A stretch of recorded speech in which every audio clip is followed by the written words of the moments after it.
அன்பான சகோதர சகோதரி தேவ பிள்ளைகளே, கிறிஸ்துவின் மனவாட்டிகளே, உங்கள் அனைவருக்கும் நம் ஆண்டவராக இயேசு கிறிஸ்துவுடைய கிருபையும் சமாதானமும் நம்மில் என்றும் உண்டாயிருப்பதாக. ஆமென். இந்த நாளிலும் பரிசுத்தாக வெளிப்படுத்துகிற சத்தியத்திற்காக நன்றி செலுத்துவோம். இந்த நாளில் பெற்றுக்கொண்டோம். எதை பெற்றுக்கொண்டோம்? பெற்றுக்கொண்டோம் என்ற காரியத்தில் மார்க்கு 11ஆம் அதிகாரம் 24வது வசனத்தில் பார்த்தீங்கன்னா,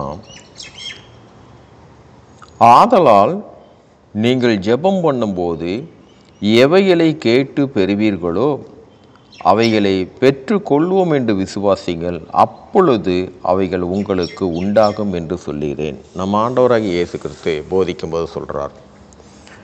இப்போ இதில் காரியம் பார்த்திங்கன்னா, நம்ம ஒரு காரியத்துக்கு வேண்டி ஜெபம் பண்ணிக்கிட்டே இருப்போம் அந்த ஒரு காரியத்திற்கு வேண்டி. ஏன் நம்ம திரும்ப திரும்ப ஜெபம் பண்ணணும் தெரியுங்களா? ஆனால் வேத வார்த்தை என்ன சொல்லணும்? கேட்கிறவன் பெற்றுக்கொள்கிறான்.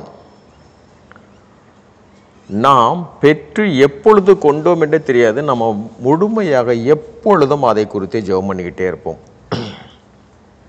இங்கே ஒரு காரியத்தை குறித்து நாம் கேட்கிறோம் என்றால், அந்த நொடியிலே நாம் என்ன விசுவாசிக்க வேண்டும் என்றால், நாம் கேட்டதை பெற்று கொண்டோம் என்று.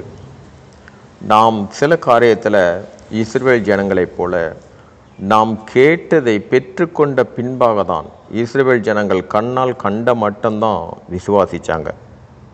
அதனால தான் ஆண்டவராய் இயேசு கிறிஸ்து அவரோடு இருந்து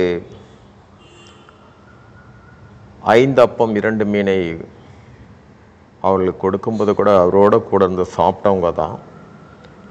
ஜனங்களோடு இருந்து சாப்பிட்டுட்டு கடைசியில் அந்த ஆண்டவரை இயேசு கிறிஸ்துட்டே கேட்டாங்க, எங்களுக்கு வானத்திலிருந்து ஒரு அற்புதத்தை நடத்தி காட்டுங்க, அப்போ நாங்கள் விசுவாசிப்போம் என்று. ஏனென்றால் அவர்கள் கண்ணால் கண்டால் மட்டும்தான். இப்போ நாமளும் என்ன பார்த்திங்கன்னா, ஒரு காரியம் நாம் பெற்றுக்கொண்ட பின்பு தான் தேவனுக்கு நன்றி சொல்வோம். ஆனால் இங்கு அப்படி அல்ல. நாம் கேட்டதை அந்த நொடி நம்மளோட விசுவாசம் என்னவா இருக்குன்னா, பெற்று கொண்டோம் அல்ல, பெற்று கொண்டேன். என் தேவன்கிட்ட நான் கேட்டேன், அவர் எனக்கு கொடுத்துட்டார். அப்படி இந்த விசுவாசம்தான், இந்த விசுவாசம், இந்த ஒரே விசுவாசத்தில் நாம் அந்த ஒரு விசுவாசம் நம்ம இருக்கும்போது பார்த்தீங்கன்னா, கண்டிப்பாக நீங்கள் எந்த விசுவாசத்தின் ஆழத்தின்படி நம்ம விசுவாசித்தோமோ அது சரியாக அதை நிறைவேற்றுவார். ஆனால் இதை அல்லாமல் நாம் இன்றைக்கி ஜெபம் பண்ண வச்சுங்களேன், இன்றைக்கே நமக்கு கிடைச்சாச்சு. நாம் கேட்டுக்கொண்டது எப்படி என்றால், ஆண்டவரே, நான் வேத வார்த்தைகளை அறிந்து கொள்ளும்படியாக ஆவிக்குரிய கண்களை எனக்கு திறங்க. இதை நாம் கேட்டும் நொடி பொழுதிலே திறக்கப்பட்டது. ஆனால் நாம் திறக்கப்பட்டதை விசுவாசித்தால்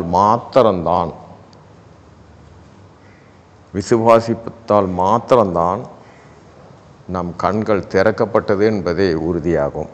இல்லை என்றால் நாம் எப்பொழுதும் அதை கொடுத்து திரும்ப திரும்ப திரும்ப நாம் அதை ஜெபத்தில் வைப்போம்.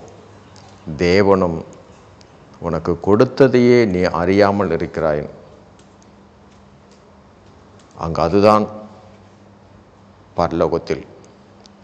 பெற்றுக்கொண்டதையே அறியாமல் இருந்து மீண்டுமாக கேட்கிறோம் என்றால் இதுக்குரிய காரியம் என்னவென்று யோசித்து பாருங்கள். அதனால் எதை நம்ம கேட்கிறோம் என்றால் அந்த நொடியிலேயே நாம் பெற்றுக்கொண்டோம் என்று நம்ம விசுவாசிக்க, அந்த விசுவாசம்தான் அந்த கிரியை செய்யும். சரி, இதற்காக ஆவியானவருக்கு நன்றி செலுத்துவோம்.